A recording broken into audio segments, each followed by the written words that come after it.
जीवन में जब ज्ञान की जरूरत पड़ती है तो माँ ज्ञान देती है।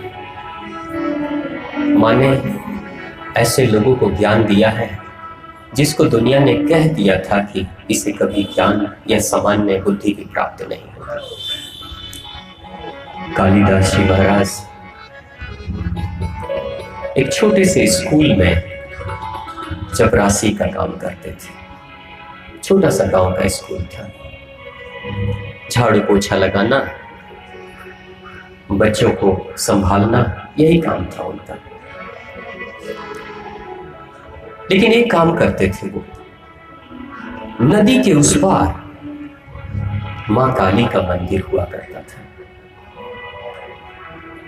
मां काली के मंदिर में रोज जाते थे, नदी से तैर कर और मां की पूजा करके आते थे, फूल चढ़ाकर आते थे। एक बार नदी में बहुत तेज बाढ़ आ गई। जब नदी में बहुत तेज बाढ़ आई तो कालिदास को जो लोग गांव में जानते थे वो कहते थे, हे कालिदास, तू तो मां का बड़ा भक्त है, कहता है कि मां की पूजा किए बिना मैं रह नहीं सकता। तो अभी तो बाढ़ आई है और इतनी तेज बाढ़ है, नदी उफन रही है, नदी तो बिल्कुल आंधी तूफान की तरह बह रही है। अब जरा बता मां की पूजा कैसे करने जाएगा। कालिदास मंद बुद्धि, कुछ भी पता नहीं था जीवन का। यह भी पता नहीं था कि नदी के उस तेज उफान में जाऊंगा, तैर नहीं पाऊंगा। अगर तैरूंगा तब भी इतनी तेज धारा है कि नदी बहा ले जाएगी, मर भी सकता हूं। लेकिन कालिदास को तो घर वालों ने कुछ समझा नहीं, कोई आगे पीछे था नहीं। सोचा कि अब माँ ही तो है, माँ के सिवा दूसरा कौन है, जाऊंगा मैं जरूर। तो जब बोले कि मैं जाऊंगा तो गांव के लोग कहते हैं कि झूठ बोलता है, ये नहीं जाएगा माँ के पास।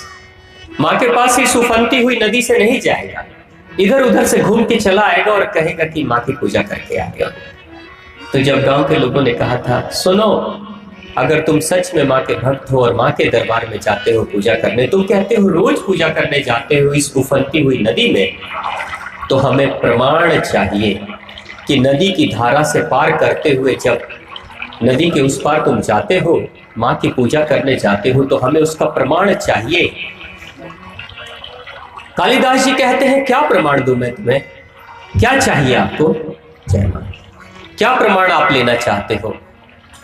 कालिदास के मित्र कहते हैं, गांव के लोग कहते हैं, हमें तो बस कोई भी प्रमाण दे दो, कोई भी प्रमाण दे दो, मां के पास से लेकर आना। जाओ। उफनते हुए उस नदी की धारा में छलांग लगा देते हैं कालिदास और बहते बहते काफी दूर निकल जाते हैं। लेकिन बहुत बाद में जाकर नदी के उस तट पे पहुंचते हैं, और जब उस तट पे पहुंचते हैं तो वहां से फिर मां के मंदिर पे आने में भी काफी समय गुजर जाता है, कई घंटे निकल जाते हैं। मां के पास पहुंचते हैं, भूखे प्यासे कालिदास मां के पास पहुंचते हैं। मां के पास जाकर गिर जाते हैं जमीन पे, मां के पैरों में गिर जाते हैं। मां, थक गया हो नदी में तैरते तैरते, कुछ खाया भी नहीं, खा नहीं सकता आपकी पूजा किए बिना, भूख लग रही है, शरीर में शक्ति नहीं है, लेकिन मां आप ही की शक्ति से मैं आ गया हूं। पैरों में गिर जाते हैं, मां को प्रणाम करते हैं। अब जो फूल वगैरह लेकर आए थे वो भी तो सब के सब नदी में बह गए थे, कुछ था ही नहीं मां को चढ़ाने को।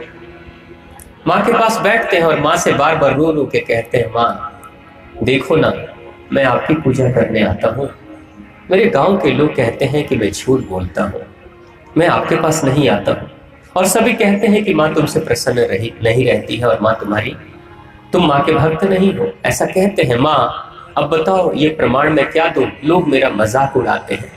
आज तो उन्होंने बोला है कि जाओ मां के पास से कोई प्रमाण लेकर आओ। तो मां का वो एक छोटा सा ऐसा मंदिर था काली मां का कि वहां कोई भक्त जाता ही नहीं था। जंगल में नदी के उस पार कोई सामान्य भक्त जाता भी नहीं था वहां पे मां की पूजा करने, कोई चढ़ावा भी नहीं चढ़ता था। तो बोला, मां मुझे आपसे कुछ नहीं चाहिए, लेकिन वो गांव के लोग जो है ना मेरा जीना हराम कर देते हैं, कोई प्रमाण कहते हैं। जब ऐसा कहते हैं कि माँ कुछ प्रमाण दे दो, जमीन पे बैठकर और माँ की शक्ल की तरफ देखकर कहते हैं माँ कुछ प्रमाण दे दो, तो शक्ल पे जब नजर पड़ी थी तो उन्होंने देखा था क्या कि नीचे जो दिया जलाया करते थे, रोज जो दिया जलाते थे कालिदास जी, दिया जलते हुए छोड़कर चले आते थे। आज तो न तेल था, न दिया, न बाती, कुछ भी नहीं, सब पानी में बह गया था। लेकिन और दिन जो दिया जलाया करते थे, उस दिए के धुएं से, जैसे सरसों तेल का दिया जलाते हैं तो धुआं काफी होता है ना, दिए के धुएं से पूरे के पूरे मंदिर में कालिक सी लग गई थी और माँ की प्रतिमा भी काली हो गई थी, माँ की शक्ल भी काली हो गई थी। उस काले से चेहरे को माँ के देखकर और कहा कि माँ मैं क्या प्रमाण दूं। ऐसा जब ऊपर देखा, माँ की शक्ल पे नजर पड़ी, अचानक अंदर से आवाज आई, मैं हूं न प्रमाण के लिए, मैं हूं न प्रमाण के लिए। अब कालिदास उठते हैं और माँ के चेहरे पे हाथ डालते हैं, पूरे चेहरे को माँ के ऐसे करते हैं, और जब माँ के चेहरे के ऊपर जब हाथ को घुमाया था तो देखते हैं कि पूरा का पूरा हाथ ही काला पड़ गया। अब माँ के चेहरे से वो काली को उठाते हैं और अपने पूरे चेहरे पे लगा लेते हैं और कहते हैं कि नदी में कम से कम गर्दन ऊपर करके तो तैर के जा सकता हूं, यही प्रमाण होगा कि माँ की कालिक देखो मेरे चेहरे पे लगी है, इसलिए काली माँ के मंदिर से मैं आ रहा हूं। और वैसे ही तैरते हुए, गर्दन ऊपर करके तैरते हुए कालिदास पहुंच जाते हैं। और कालिदास जब पहुंचते हैं और जब गांव के लोगों को दिखाते हैं कि देखो मैं काली माँ के मंदिर से आया हूं, तो गांव के लोगों ने कहा था कि सच कहता है, क्योंकि वो कालिक तो माँ के चेहरे पे ही है और जरूर मंदिर की कालिक ही लगा कर ही आया है। तब जाकर लोगों ने माना था। लेकिन दुर्भाग्य, कहते हैं ना जिंदगी हमेशा इम्तिहान लेती है, और जिंदगी हमेशा ही इम्तिहान लेती है। तो कालिदास के मित्रों ने एक बार छल से एक परम विदुषी विदोत्मा से उनका छल से विवाह करा दिया था। छल से जब विवाह हो गया तो विदोत्मा से जब उनकी पहली मुलाकात हुई, तो जब ज्ञान की बात कुछ पूछी थी विदोत्मा ने, तो कालिदास को तो कुछ पता ही नहीं था, कालिदास तो कुछ जानते ही नहीं थे। तो कालिदास बिल्कुल मूर्ख की तरह बैठे रहे, चुपचाप शांत रहे। तो विदोत्मा को लगा मेरे साथ धोखा हो गया है, मैं परम विदुषी हूँ, परम ज्ञानी हूँ, और मेरे साथ ये छल हुआ है, इसने मुझे धोखा दिया है, ये तो सामान्य बुद्धि वाला विनयी मंद बुद्धि है। तो बिस्तर पे जहां पे कालिदास बैठे थे वो धक्का मार दिया था विदोत्मा ने। उनकी पत्नी ने धक्का जब मारा था, गिरे थे नीचे जमीन पे और मुंह पे चोट लगी थी, नाक से खून बहने लगा था। कालिदास रोते हुए, बिलखते हुए वापस उस घर से तिरस्कृत होके, अपमानित होके अपने ही घर से निकल गए थे, अपने घर से निकल गए थे। और निकलते हुए अब एक संतान जो भक्त है माँ का, वो जाएगा तो जाएगा कहाँ? वो जाता है नदी में तैरते हुए, फिर से आधी रात के समय में माँ के पास, माँ के मंदिर में जाता है और जाकर रोने लगता है, सर को नीचे झुकाकर कदमों पे सर रखकर और रोने लगता है। कहता है माँ, माँ मेरी क्या गलती है, मैंने तो कोई छल नहीं किया, मैंने धोखा नहीं किया, जिसने विवाह कराया उन्होंने झूठ बोला है, लेकिन माँ देखो ना मेरा खून बह रहा है, चोट लगी थी नाक पे, खून बह रहा था, कुछ बोल नहीं पा रहे थे, ऐसा लग रहा था जैसे माँ पूछ रही बेटा क्या हुआ तुम्हारे साथ, क्या हुआ? वो कुछ नहीं कह पा रहे थे, लड़खड़ाती आवाज में सिर्फ इतना ही बोला था, विद्योत्मा विद्योत्मा विद्योत्मा, ऐसे करके बार बार बोल रहे थे, कुछ बोल नहीं पा रहे थे। लेकिन विद्योत्मा विद्योत्मा करते करते पता नहीं कब आवाज बदल गई और आवाज ऐसे आने लगी, विद्या दो माँ, विद्या दो माँ, विद्योत्मा विद्या दो माँ, विद्या दो माँ, विद्या दो माँ।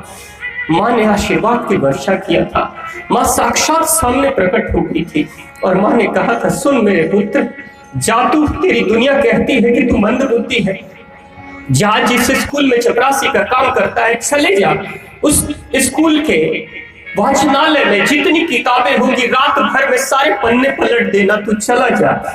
और जाते हैं, उठते हैं, वहां से वो माँ काली का भक्त कालिदास उठते हैं, अपने स्कूल में जाते हैं, वाचनालय के पुस्तकालय के सारी किताबों को रात भर में पलट दिया था उन्होंने, और जितने पन्ने पलटे थे वो सारा का सारा ज्ञान प्राप्त हो गया था कालिदास को।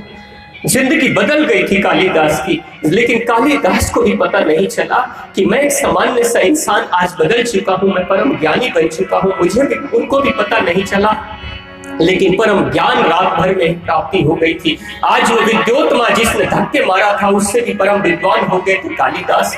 लेकिन दूसरे दिन फिर से स्कूल में आते हैं चोट खाए हुए नाक से अब खून सूख चुका था, लेकिन फिर भी आते हैं और चपरासी तो क्लास के बाहर, अपने कक्षा के बाहर ही बैठता है। बैठे हुए थे, शिक्षक अंदर पढ़ा रहे थे। शिक्षक जब अंदर पढ़ा रहे थे तो पढ़ाते हुए शिक्षक को, जब शिक्षक पढ़ा रहे हैं तो उसी समय कालिदास बाहर बैठकर कहते हैं, गुरुजी जो पढ़ा रहे हैं ना, उसमें कुछ त्रुटि है, कुछ गलती है, ये पूरी बात नहीं है, कुछ कमी है इसमें। तो एक दूसरे शिक्षक ने सुना था, वो कहता है ये कैसा आदमी है, ये चपरासी कहता है कि गुरुजी जो पढ़ा रहे हैं उसमें कुछ त्रुटि है, तुम बताओ सही क्या है। तो कालिदास को जब बुलाए थे और जब कालिदास ने जब कहा था, जवाब दिया था उस सवाल का, तो उस सवाल के जवाब के बारे में वो शिक्षक भी आश्चर्यचकित हो गए कि ये उत्तर तो मुझे भी नहीं पता था। आखिर इस आदमी को क्या हुआ, कहां से इतना ज्ञान प्राप्त हुआ। प्रधानाचार्य के पास लेकर जाते हैं और प्रधानाचार्य ने जब बात की थी तो कालिदास के बारे में कहा था, ये तो मुझसे भी ज्यादा बड़ा विद्वान इंसान है, जिसको हम मंदबुद्धि कहते थे। रातों रात उनकी जिंदगी बदल गई थी। आज वही कालिदास जो कहते हैं कि भारत का वो शेक्सपियर है, इतना बड़ा नाम कि कालिदास की विद्वता, आज वही माँ आदिशक्ति, माँ भगवती की कृपा और प्रसाद ही बरसा है, जिसके कारण से एक इंसान जो मंद बुद्धि है वो आज पूरी दुनिया में जाना जाता है। पूरी दुनिया में अगर भारत का नाम कोई जानता है और हिंदी कोई जानता होगा तो कालिदास का भी नाम जानता होगा। वो माँ का वो परम भक्त है। बोलिए माँ आदिशक्ति, माँ भवानी की जय, माँ जगदम्बा, माँ परम्बा की जय।